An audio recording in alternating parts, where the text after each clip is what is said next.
बिस्मिल्लाहिर्रहमानिर्रहीम। अस्सलामु अलैकुम वरहमतुल्लाहि वबरकातुहू।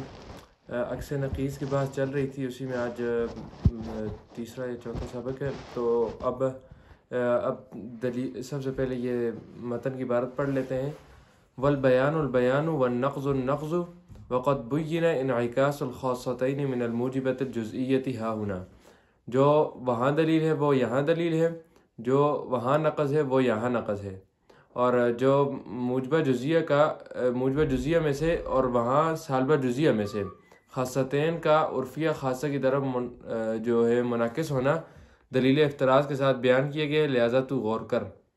ये बाकी जो चीज़ें इसको अगले सबक में देखेंगे। फ़िलहाल सिर्फ इसको देखते हैं कि वल बयानुल बयानु वन नक़्ज़ुन नक़्ज़ु। आज के सबक में सिर्फ इस चीज़ को देखते हैं, बाकी जो आगे है वक़द बुय्यिना इन्इकास, इसको अगले सबक में देखेंगे इंशाअल्लाह।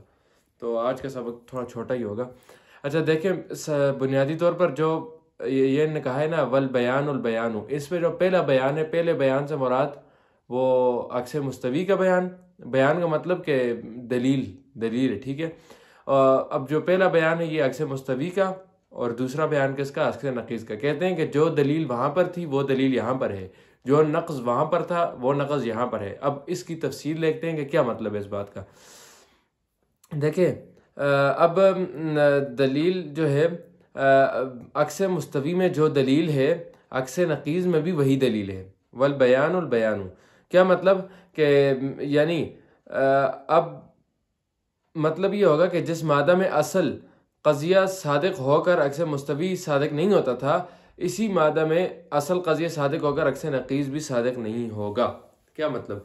हमने पीछे जो सबक गुजरे थे उसके अक्स मुस्तवी के, उनमें एक जगह हमने ये चीज़ पढ़ी थी कि अगर दलील तखल्लुफ़, उसका नाम था दलील तखल्लुफ़ में हमने ये पढ़ा था, आपके पास एक क़ज़िया है, ठीक है, आपके पास क्या है? क़ज़िया है। अब ये क़ज़िया क्या है? असल क़ज़िया है। अब हम इसका जब अक्स लाते हैं, इस क़ज़िये का जब अक्स लाते हैं तो अक्स हमारे पास क्या आता है? अब वो जो भी अक्स आता है, अक्स की बात असल नहीं है, बात जो है वो उसको समझे कि अब देखें असल क़ज़िये के जो अक्स आ रहा है वो अक्स किसी मादे में बाज़ औक़ात ऐसा होता है, असल क़ज़िया तो सादिक होता है, लेकिन वो उसका जो अक्स आ रहा होता है वो किसी मादे में सादिक आ रहा होता है, किसी में काज़िब आ रहा होता है।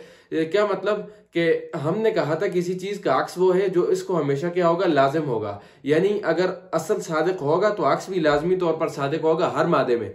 अगर अक्स किसी मादे में सादिक नहीं आ रहा, अगर अक्स किसी मादे में सादिक नहीं आ रहा, असल सादिक आ रहा है लेकिन अक्स सादिक नहीं आ रहा, तो ये किसी न किसी मादे में अक्स के सादिक ना आने का मतलब यही है कि इस जुमले का, इस क़ज़िये का अक्स आता ही नहीं है। ये इस पर हमने बड़ी लंबी चौड़ी बात की थी पीछे कि अब देखें दलील तखल्लुफ़ को मैं समझाना चाह रहा हूँ। दलील तखल्लुफ़ का मतलब ये है कि आप एक क़ज़िया है, मिसाल के तौर पर उस क़ज़िये का आप अक्स लाते हैं। अब वो जो क़ज़िया था, असल क़ज़िया वो क्या था? सादिका था, वो सच था, ठीक है, वो सही सादिका क़ज़िया था, ठीक क़ज़िया था। लेकिन जब आपने उसका अक्स लाया, ठीक है, जब आपने उस क़ज़िये का अक्स लाया तो अक्स आपने देखा कि बाज़ मवाद में, वो बाज़ मादों में तो वो क्या आ रहा है? क़ज़िया वो जो उसका अक्स आ रहा है वो ठीक नहीं आ रहा, काज़िब आ रहा है। तो हालांकि किसी चीज़ का अक्स वो है जो उसको अक्स मुस्तवी वो होता है जो उसको लाजिम होता है, और वो अक्स लाजिम होने का मतलब ये है कि जब असल सादिक है तो इसको भी सादिक आना ज़रूरी है।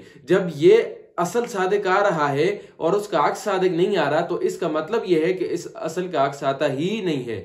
क्योंकि अगर आप उसका अक्स निकाल रहे हैं और अक्स किसी मादा में सादिक नहीं आ रहा, तो किसी मादे में असल का अक्स के बगैर सादिक आना, ये इस बात की दलील है कि उस असल का अक्स आता ही नहीं है।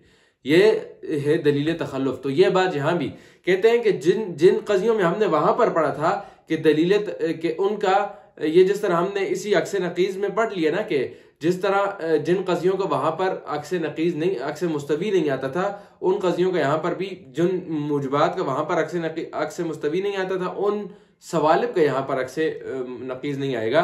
तो कह रहे हैं कि वो जो नहीं आता ना, अक्स नक़ीज़ नहीं आता, तो उस पर जो दलील है, जिस तरह वहां पर अक्स मुस्तवी ना आने की दलील दलील तखल्लुफ़ थी, यहाँ पर भी अक्स मुस्तवी, अक्स नक़ीज़ ना आने की दलील क्या है? दलील तखल्लुफ़ है। ये बात कर रहे हैं।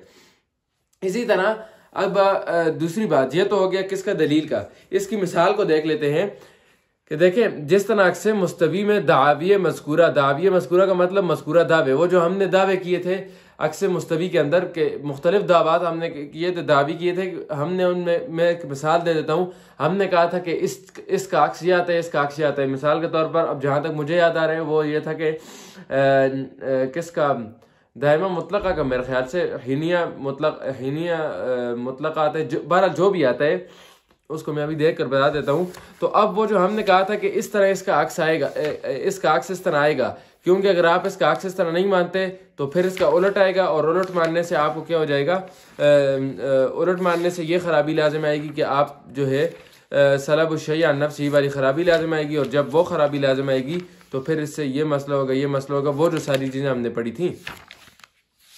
इसकी मैं मिसाल आपको बताता हूँ। हाँ, हमने कहा था कि जो इसका वक्तियतान और वजूदियतान है, इनका अक्स और मुतलका अम्मा का अक्स मुतलका अम्मा आता है। हमने कहा था ना कि मुतलका अम्मा का अक्स क्या आता है। मिसाल के तौर पर हम लेते हैं वजूदी अला दायमा को, तो हमने कहा था वजूदी अला दायमा का अक्स जो आता है वो क्या आता है, मुतलका अम्मा आता है। तो हमने ये कहा था कि अगर आप नहीं मानते तो आपको फिर उसकी नकीज़ माननी पड़ेगी, दायमा मुतलका, और दायमा मुतलका जब आप मानेंगे तो फिर इसको असल के साथ मिलाकर फिर शक्ल अव्वल तरतीब देकर नतीजा निकाला जाएगा। नतीजे से सलब शै अन नफ्स की खराबी लाजिम आएगी, खराबी के 3 एहतिमाल होंगे। वो जो सारी चीज़ हमने तफसील से पहले पढ़ चुके हैं बार बार, उस चीज़ के बारे में यहाँ पर बात हो रही है।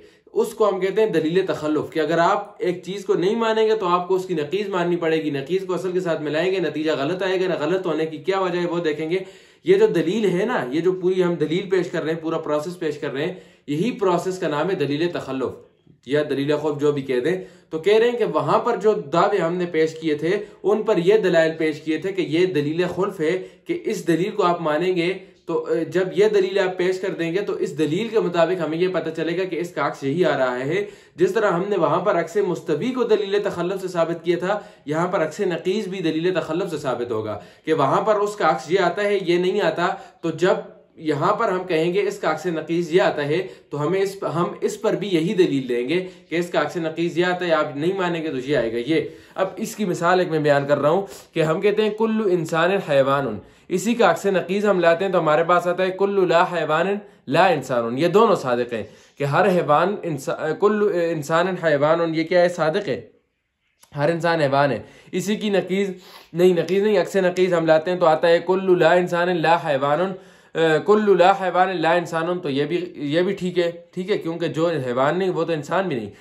तो अब क्योंकि ये अक्स, अब ये दोनों सादिक हैं, क्योंकि ये अक्स नकीज़ अगर सादिक ना हो, अगर आप ये मानते हैं कि अक्स नकीज़ सादिक नहीं आता, कि असल के बगैर अक्स नकीज़ सादिक नहीं आता, यानी असल सादिक आता है, अक्स नकीज़ सादिक नहीं आता, तो आप फिर अगर अक्स नकीज़ आप नहीं मानते तो अक्स नकीज़ की नकीज़ आपको माननी पड़ेगी। और वो क्या आ रही है, बाज़ु ला हैवान लैसा बिला इंसान, और ये लाजिम है किसको, बाज़ु ला हैवानी इंसान, के बाज़ जो हैवान नहीं है वो इंसान है, ये तो सादिक होगा। लेकिन जब इसकी नकीज़ को आप असल कज़िया के साथ मिलाएंगे, ठीक है, असल कज़िया के साथ मिलाएंगे और उससे नतीजा लाएंगे, तो आप कहेंगे बाज़ुल ला हैवानी इंसान व कुल्लु इंसान हैवान, तो नतीजा आएगा बाज़ुल ला हैवानी हैवान। तो ये वही सलब शै अन नफ्सी की खराबी आ गई ना। तो वो जो दलील खुल्फ से हमने वहाँ पर बयान किया था कि आप शक्ल अव्वल से मिलाकर नतीजे निकालेंगे तो सलब शै अन नफ्सी की खराबी पर लाजिम आएगा, वो बात यहाँ पर भी आ गई है। ठीक है, इसी बात को ये बयान कर रहे हैं कि जिस तरह हमने वहाँ पर उन दावों को दलील खुल्फ से साबित किया था, इसी तरह यहाँ पर भी हम इनको दलील खुल्फ से साबित करेंगे। तो लिहाजा इनने ज़्यादा तफसील में जाने के बजाय ये बात कर दी है कि जिस तरह वहाँ पर हर एक की अलग अलग अक्स मुस्तवी बयान किया, फिर उस पर दावे किए, दलील दी, ये सब चीज़ें, तो यहाँ पर इतनी लंबी चौड़ी बात नहीं करेंगे। इसी वजह से इन्हें बोल दिया कि जिस तरह वहाँ पर हमने दलील खुल्फ से साबित किया, यहाँ पर भी किसाले ही, यानी उस पर भी कियास कर लो, जिस तरह वहाँ पर था इसी तरह यहाँ पर भी।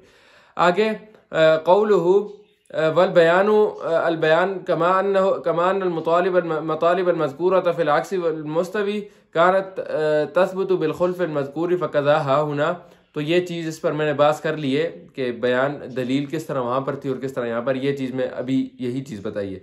आगे कौलुहु व नक़्ज़ु इमादतु तख़ल्लुफ़ि हा हुना हिया इमादतु तख़ल्लुफ़ि थम्मा। क्या मतलब कि जो मादा तख़ल्लुफ़ वहाँ था वो यहाँ भी है। क्या मतलब,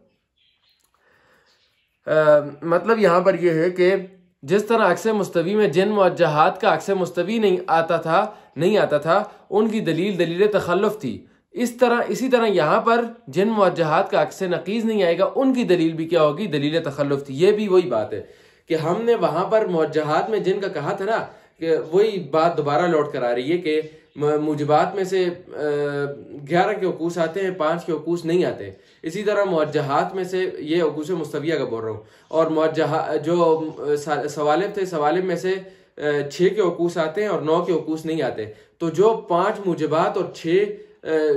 मुजबात और 9 सवालिब के हुकूस मुस्तविया नहीं आते थे, उनकी दलील तखल्लुफ थी। तो यहाँ पर भी जिन मुवज्जहात के जिन वहाँ पर 6 मुजबात थे, तो वहाँ पर 5 मुजबात थे, तो यहाँ पर 5 सवालिब होंगे। वहाँ पर 9 सवालिब थे, यहाँ पर 9 मुजबात होंगे। तो वही बात कर रहे हैं कि जिस तरह वहाँ पर जिन मुजबात और सवालिब का अक्से मुस्तवी नहीं आता था और उनकी दलील हमने पेश की थी, दलील तखल्लुफ, तो यहाँ पर भी जिन मुजबात और सवालिब का अक्से नकीज़ नहीं आएगा, उनकी दलील भी क्या होगी, दलील तखल्लुफ। ये मतलब है अन